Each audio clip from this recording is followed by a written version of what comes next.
स्त्रियां अंगों से ही नहीं, स्वभाव और चित्त से भी कोमल हुआ करती हैं। उन्हें फूल समझकर उनका उपयोग ऐसे ढंग से करना चाहिए कि मुरझाने ना पाए और सुगंधी बनी रहे।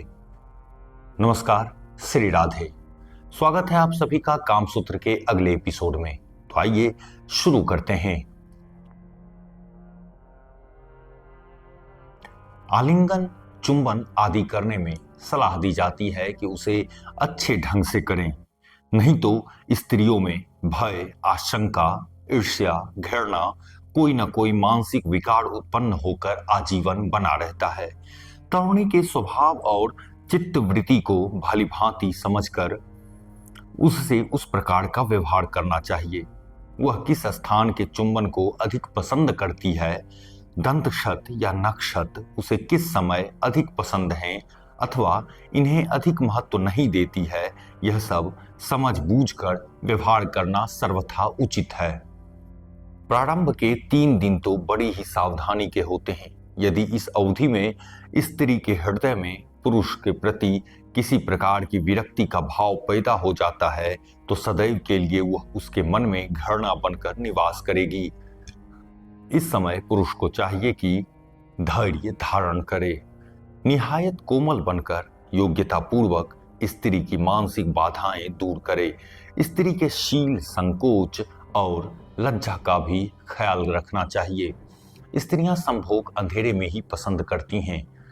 उनकी इस वृत्ति के विरुद्ध पुरुष यदि प्रकाश करके उनके अंगों को देखता है, उन पर नाखूनों और दांतों का प्रहार करता है, तो शीलवती कामिनी उस पुरुष में मानवीय चेष्टाओं के विपरीत दानवीय वृत्ति होने का अनुमान कर लेगी और जीवन भर उसका यह अनुमान धारणा बनकर रहेगा।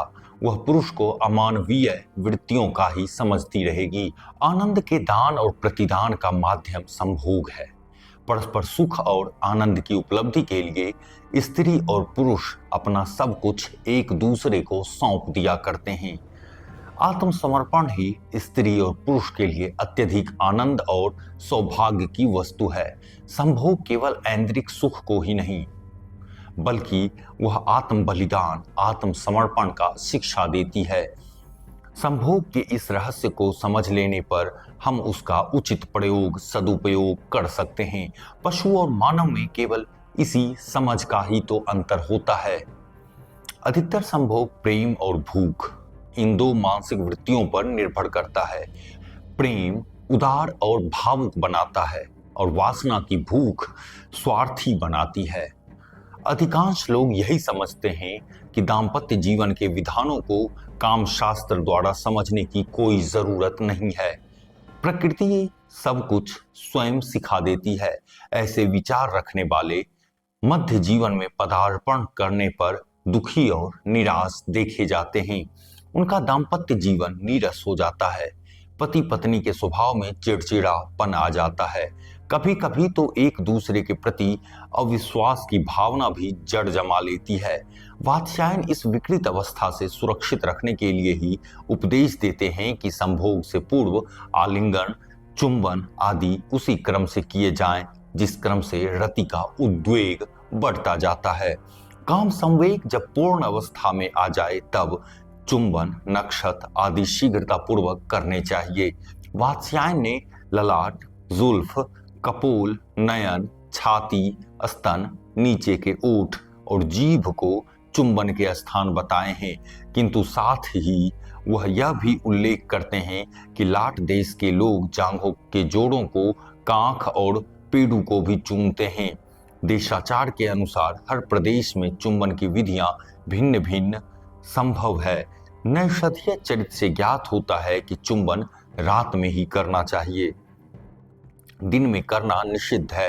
राजा नल अपनी प्रिय दमयंती के रूठ जाने पर उसकी अंतरंग सखी कला से कहता है, अपनी सखी से कहो कि बेचारे दिन के अपराध को क्षमा कर दें, क्योंकि रात में निशी चुंबने धातु का प्रयोग करती थी, किंतु दिन में वह बिल्कुल बंद है।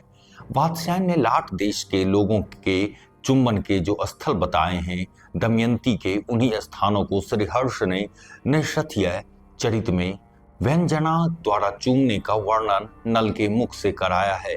प्रिय, सूत के तनुओं से बना हुआ तुम्हारा यह परिधान एक गुणशाली पुरुष की भांति जो तुम्हारे नितंब जघन स्थलों का चुंबन लेता है तथा तुम्हारे स्तनों का आलिंगन करता है, वह उसके परम सौभाग्य के अनुकूल है।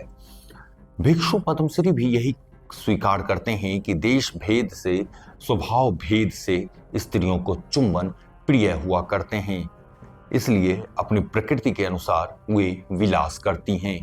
देशाचार और स्वभाव के विपरीत यदि चुंबन के प्रयोग किए जाते हैं तो अनुभूति, आनंद और सुख के ये साधन उसी प्रकार निरर्थक और कष्टकर हो जाते हैं जैसे शीतग्रस्त व्यक्ति के लिए पंखे की हवा। लाट देश के निवासी स्त्री के गोपनीय स्थान के ओठों को, जांघ के जोड़ों को, हाथ की कांख और पेड़ों को चूमते हैं।